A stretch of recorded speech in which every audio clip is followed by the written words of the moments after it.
चलिए शुरुआत करते हैं आज की न्यूज़पेपर की। सबसे पहले हम देखेंगे न्यूज़ पीआईबी की जो पहली न्यूज़ आई है वो विश्व स्वास्थ्य दिवस से रिलेटेड आई है। प्रधानमंत्री ने विश्व स्वास्थ्य दिवस पर शुभकामनाएं दी हैं और सभी के अच्छे स्वास्थ्य और कल्याण की कामना की है।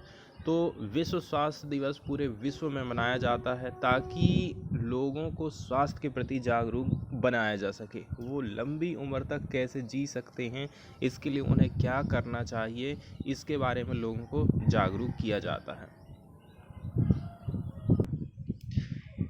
विश्व स्वास्थ्य दिवस वर्ल्ड हेल्थ डे की थीम की यदि हम बात करें तो थीम रखी गई है इस बार our planet our health. The theme for this year's world health day is our planet our health. Amid the ongoing pandemic and pollution growing on the planet, diseases like cancer, asthma and heart disease are increasing rapidly। ठीक है, यहाँ पर कुछ बातें बताई जाती हैं। पूरा विश्व जो है कि कौन कौन सी प्रॉब्लम को फेस कर रहा है। पॉल्यूशन को फेस कर रहा है, इसके अलावा कुछ डिसीज़ जैसे कि कैंसर, अस्थमा, हार्ट डिसीज ये बढ़ते ही जा रहे हैं तेज़ी के साथ में। वर्ल्ड हेल्थ ऑर्गेनाइजेशन का उद्देश्य है फोकस करना ग्लोबल अटेंशन में on the urgent action needed to keep humans and planet healthy. न केवल ह्यूमंस बल्कि ह्यूमंस के अलावा प्लानेट में जो भी चीज़ें हैं, जो भी प्राणी हैं, वो सभी जो है हेल्दी रहें, इसके लिए यूएन हमेशा प्रयास करते रहता है। हिस्ट्री की यदि हम बात करें, World health Day was one of the first official acts of the World Health Organization which came into force on 7 April 1948। 7 April 1948 से इसकी शुरुआत मानी जाती है।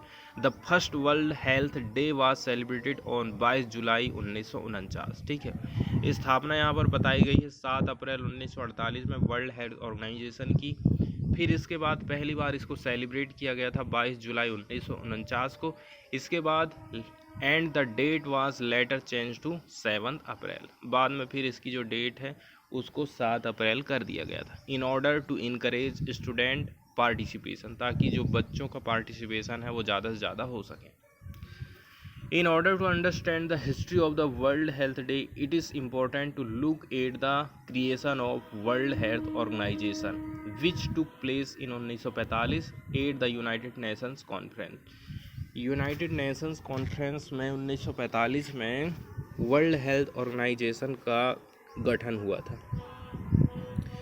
फिर इसके बाद एक मोशन है जिसको पास किया गया था ताकि क्रिएट किया जा सके एक new and independent organization that is solely dedicated to discussing health topic. एक संगठन बनाना है, ठीक है, जो कि इंडिपेंडेंट रहे, किसी के दबाव में काम ना करे।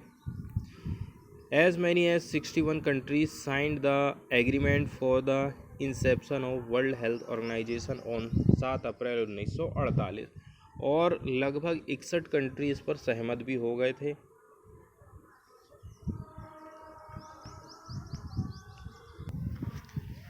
इसके बाद वाली जो न्यूज़ है वो रक्षा से रिलेटेड है। हमारी देश की सरकार चाहती है कि ज़्यादातर जो चीज़ें हैं वो बाहर से हम ना खरीदें, उनको हम अपने देश में ही बनाएं और अपने देश में अपने खुद के लिए भी सप्लाई करें और दूसरे देश को भी हम एक्सपोर्ट करें। ठीक है, इसके लिए सबसे पहले बात, यदि जो चीज़ें हम बना सकते हैं उनको तो हम खुद बनाएंगे यदि हमारे पास टेक्नोलॉजी है तो।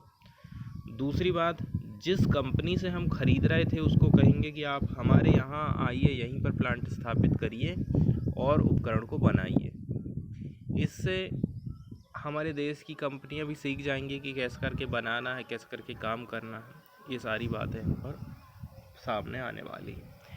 रक्षा क्षेत्र में आत्मनिर्भरता को और भी स्पीड देने के लिए 101 हथियार और प्लेटफार्मों को हम अपने देश में ही बनाएंगे, ऐसी नीति यहाँ पर लाई गई है। ठीक है, रक्षा मंत्री ने इसकी तीसरी सूची जारी कर दी है। 21 डीआरडीओ टेक्नोलॉजी के हस्तांतरण के लिए जो घरेलू रक्षा उद्योग है ना, इसको 30 से अधिक समझौते सौंपे गए हैं। इसके बाद वाली जो न्यूज़ है वो हम देखने वाले हैं, इसमें बताया गया है ये अभी जो बजट सत्र चल रहा था उसमें कौन कौन से विधेयक पारित किए गए हैं, कौन कौन से बिल पास किए गए। पहला है the criminal procedure identification bill 2022 है। यदि कोई व्यक्ति ने मर्डर किया है या फिर कोई रेपिस्ट है तो उसके रिकॉर्डों को सरकार अपने पास रखने वाली है, ठीक है। और भी कई सारी उसकी ऐसी आइडेंटिफिकेशन है जिसका रिकॉर्ड सरकार रखेगी और ज़रूरत पड़ने पर फिर उस रिकॉर्ड को देखते हुए आगे कार्रवाई करेगी, ठीक है। इसमें बताया जा रहा है कि इसका आखिर उद्देश्य क्या है। इसमें बताया जा रहा है to authorise for taking measurement of convicts and other person, वो अपराधी हों या फिर कोई अदर पर्सन भी हो सकता है, तो इनके रिकॉर्ड रखे जाएंगे for the purpose of identification and investigation in criminal matter. जब भी कोई क्रिमिनल मैटर रहेगा वहाँ पर इन्वेस्टिगेशन आइडेंटिफिकेशन के लिए उनके रिकॉर्ड को प्रिजर्व करके रखा जाएगा। इसके अलावा for matters connected therewith and incidental thereto. Second वाला जो विधेयक था वो था Delhi Municipal Corporation Amendment bill 2022। इसके अंतर्गत अभी दिल्ली में 3 म्यूनसिपल कॉरपोरेशन काम करती हैं। अब तीनों को मिलाकर के सरकार चाह रही है कि हम एक ही रखें, एक ही म्यूनसिपल कॉरपोरेशन उनको बनाना चाहती। वैसे 3 रखना ज़्यादा अच्छा है, क्योंकि जब हम किसी भी चीज़ को डिवाइड कर देते हैं, उसको छोटा बना देते हैं, तो उसका जो कामकाज है उसको बेहतरीन तरीके से हम कर सकते हैं। अब सरकार कह रही है हमने इसलिए लाए हैं ताकि लोग जो आंदोलन कर रहे थे उनको सैलरी नहीं मिल पा रही थी, अच्छे से मैनेज नहीं हो पा रही थी चीज़ें, वो सारी चीज़ें अब मैनेज हो पाएंगी, लोगों की सैलरी भी टाइम पर मिल पाएंगी। इसके अलावा the constitution schedule tribe ST order amendment bill 2022 है। ये अमेंड करता है, ठीक है, part XV Tripura of the schedule to the constitution, मतलब schedule tribes order 1950 to insert Darlong community as a sub tribe of cookie. Cookie की सब ट्राइब कौन सी माना जाएगा? डारलोंग कम्युनिटी को। आफ्टर सब ट्राइब कौन सी? चलैया in entry 9 in the list of schedule tribe. तो यहाँ हमको ध्यान रखना है। इसके अलावा the constitution scheduled caste and scheduled tribes order bill amendment bill 2022 है to omit Bhogta community from the list. Bhogta जो जाति है बताया जा रहा है, इसको क्या करना है? ओमिट करना Bhogta community from the list of scheduled caste in relation to the state of Jharkhand and the constitution scheduled tribe order 1950 for inclusion of certain community in the list of scheduled tribe in relation to the state of Jharkhand. Jharkhand state के संबंध में है ये जाति। मतलब कि ये जो भोगटा कम्युनिटी है ना, ये जो लिस्ट है SC कैटेगरी की, इसको हमको गिव अप करना है, ठीक है, त्याग देना। इसके अलावा अगला जो विधेयक था वो है the weapons of mass destruction and there delivery system prohibition of unlawful activity amendment bill 2022 है। ऐसे हथियार जो कि बहुत बड़ी मात्रा में विनाश कर सकते हैं, उनकी मैन्युफैक्चरिंग को हमें रोकना है, ऐसा ये विधेयक बताता है। बताया जा रहा है इसको पास कर दिया गया था by Lok Sabha which seeks to prohibit financing of any activity in relation to weapons of mass destruction. मतलब कि पैसे का किसी प्रकार से कोई भी मदद नहीं दिया जाएगा। इसके अलावा उनकी कोई भी डिलीवरी नहीं होगी। एम्पावर करना है, सेंट्रल गवर्नमेंट को फ्रीज कर सकती है, सीज कर सकती है या फिर अटैच कर सकती है फंड या फिर अदर फाइनेंशियल एसेट को या फिर इकोनॉमिक रिसोर्स को, ताकि प्रिवेंट किया जा सके इस प्रकार की फाइनेंसिंग। जो भी व्यक्ति मास डिस्ट्रक्शन वाले जो उपकरण हैं उनके लिए यदि पैसा लगा रहा है तो।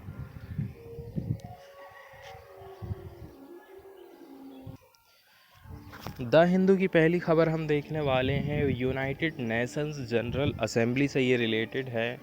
इसमें बताया जा रहा है अभी जो ह्यूमन राइट काउंसिल है वहाँ पर वोटिंग हुई थी।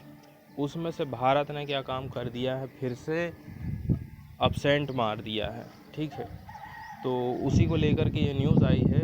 इसमें हम देखेंगे UNGA के बारे में, यूनाइटेड नेशन जनरल असेंबली, जिसको हम महासभा भी कहते हैं। तो यूनाइटेड नेशंस के 6 अंग हैं, 6 ऑर्गन हैं, उसमें से एक है UNGA। बताया जा रहा है it serving as the main deliberative policy making and representative organ of the United Nations. ये है मेनली पॉलिसी मेकिंग का काम करती है। ठीक है, इसके अलावा रिप्रेजेंटेटिव ऑर्गन माना जाता है इसको। Its powers, composition, functions and procedures are set out in chapter 4 of United Nations Charter. United Nations Charter में जो चैप्टर नंबर 4 है, वहाँ पर इसके बारे में सारी चीज़ें बताई गई हैं।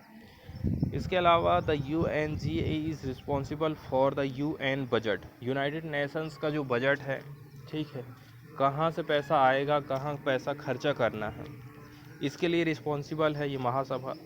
Appointing the non permanent members to the security council. Security council में यदि नॉन परमानेंट मेंबर को अपॉइंट करना है तो भी ये अंग करता है, ये ऑर्गन करता है।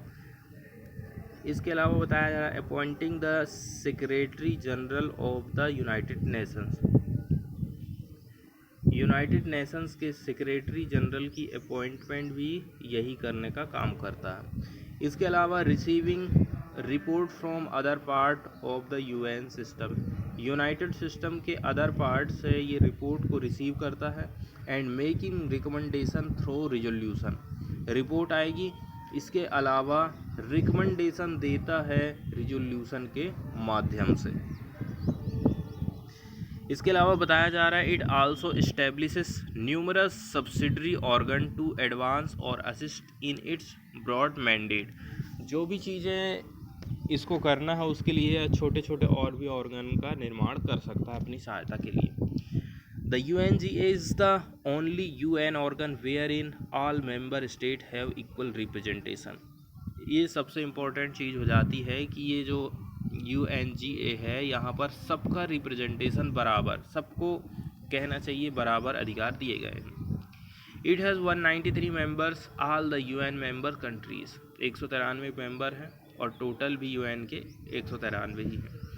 The resolutions passed by the General Assembly do not have the binding forces over the member nations। लेकिन यहाँ पर बाध्य नहीं कर सकते आपने कि जनरल असेंबली ने कोई कानून बना दिया है तो सारे जो नेशंस हैं उसको क्या करें, अपने यहाँ पर लागू करें।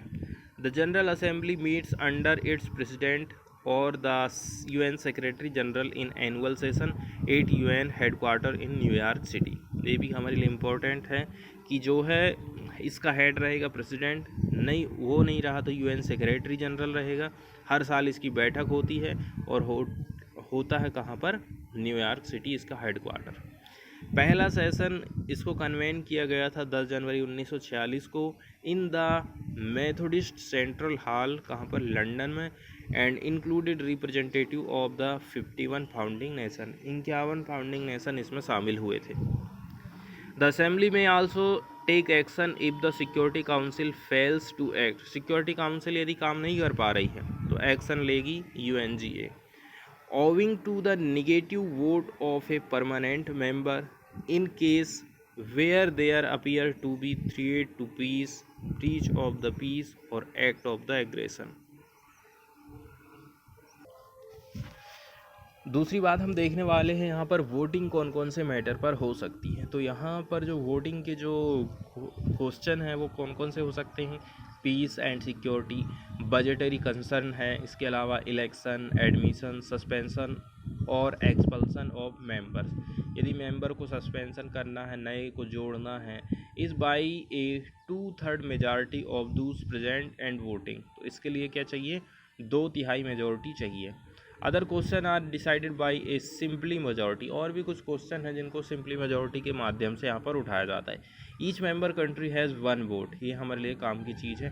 Apart from the approval of budgetary matters including the adoption of a scale of assembly assessment, assembly resolution are not binding on the member. Last में यही बात बताई जाती है कि यहाँ पर यदि कोई चीज़ नियम कानून बन गया है तो वो मुझे करना ही है, ऐसा ज़रूरी नहीं है। न्यूज़ की तरफ चलते और बताया जा रहा है रसिया को सस्पेंड कर दिया गया है फ्रॉम राइट्स काउंसिल, और इसमें इंडिया ने वोटिंग नहीं किया है। रसिया की मेंबरशिप थी HRC में, ह्यूमन राइट्स काउंसिल में, to which it was elected in 2020 में इसको इलेक्टेड किया गया था। इसको सस्पेंड कर दिया गया थर्सडे के दिन after the UNGA voted 93 to 24, 93 में से 24 विथ 58 अब्सटेंशन, 58 तो इसमें अब्सटेंशन रही थी, इसमें अब्सेंट रहा था India, to adopt a resolution suspending Moscow from the UN body, United Nation की बॉडी से हम इसको सस्पेंड कर देंगे। बताया जा रहा था resolution suspension of the rights of membership of the Russian federation in the human right council was proposed by a group of countries. किन्ने प्रपोज किया था? यूक्रेन, US, EU, इसके अलावा लैटिन अमेरिकन कंट्री थी, and required a 2/3 majority of those present and voting for adoption. ये बात हमने भी देखे थे कि 2/3 की मेजॉरिटी यहाँ पर ज़रूरी है, 2/3 majority of those present and voting for adoption. ठीक है, जो भी वोट दे रहे हैं, जितने लोग आए हैं उसका 2/3, 3 में से 2 लोगों को वोट देना जरूरी है। Abstention do not count in the tally of those present and voting, और जो अब्सटेंशन है उसको यहाँ पर गिना नहीं जाता है कि प्रेजेंट और वोटिंग वाले सिस्टम में। India abstained for reasons of substance and process its permanent representative to the UN। काफ़ी टाइम से चर्चा चल रही थी कि असेंबली को जो रद्द किया गया था या फिर भंग किया गया था, ठीक है, इमरान खान की सरकार के द्वारा, तो ये केस सीधे चला गया था वहाँ की सुप्रीम कोर्ट में। ठीक है, अब इनकी जो सरकार है ना वो गिरने वाली, क्यों से कि कई सारे जो मंत्री हैं ना वो अपोजिशन की तरफ में चले गए हैं। तो जब वोटिंग हो रही थी काय के लिए, अविश्वास प्रस्ताव के लिए, तो जो डिप्टी स्पीकर है उसने उसको भंग कर दिया था। ठीक है, PM इमरान का राष्ट्रपति से संसद भंग करने की सिफारिश गैर कानूनी है ना। संसद जो भंग करी गई थी वो सही नहीं है, सुप्रीम कोर्ट का ऐसा कहना है। संसद को फिर से बहाल किया जाएगा। नेशनल असेंबली में अविश्वास प्रस्ताव पर फिर से होने वाली है वोटिंग, और फिर वोटिंग के बाद पता चल जाएगा कि इमरान खान की सरकार बचेगी या फिर नहीं बचेगी। इसके बाद वाली न्यूज़ हम असम से देखने वाले हैं, जहाँ पर बताया जाता है कि डेली वेजर, मतलब जो रोज़ कमाते हैं और खाते हैं, उस टाइप के एक व्यक्ति हैं। इसमें बताया जाता है कि असम के एक व्यक्ति हैं जो डेली कमाते हैं, उन्होंने सिक्के जोड़ के स्कूटर ख़रीदा है। ठीक है, daily wager from Assam buys scooter with saving in coins. A few people buy 2 wheelers cash down. कुछ ही व्यक्ति ऐसे हैं जो कि कैश के माध्यम से स्कूटर खरीद पाते हैं।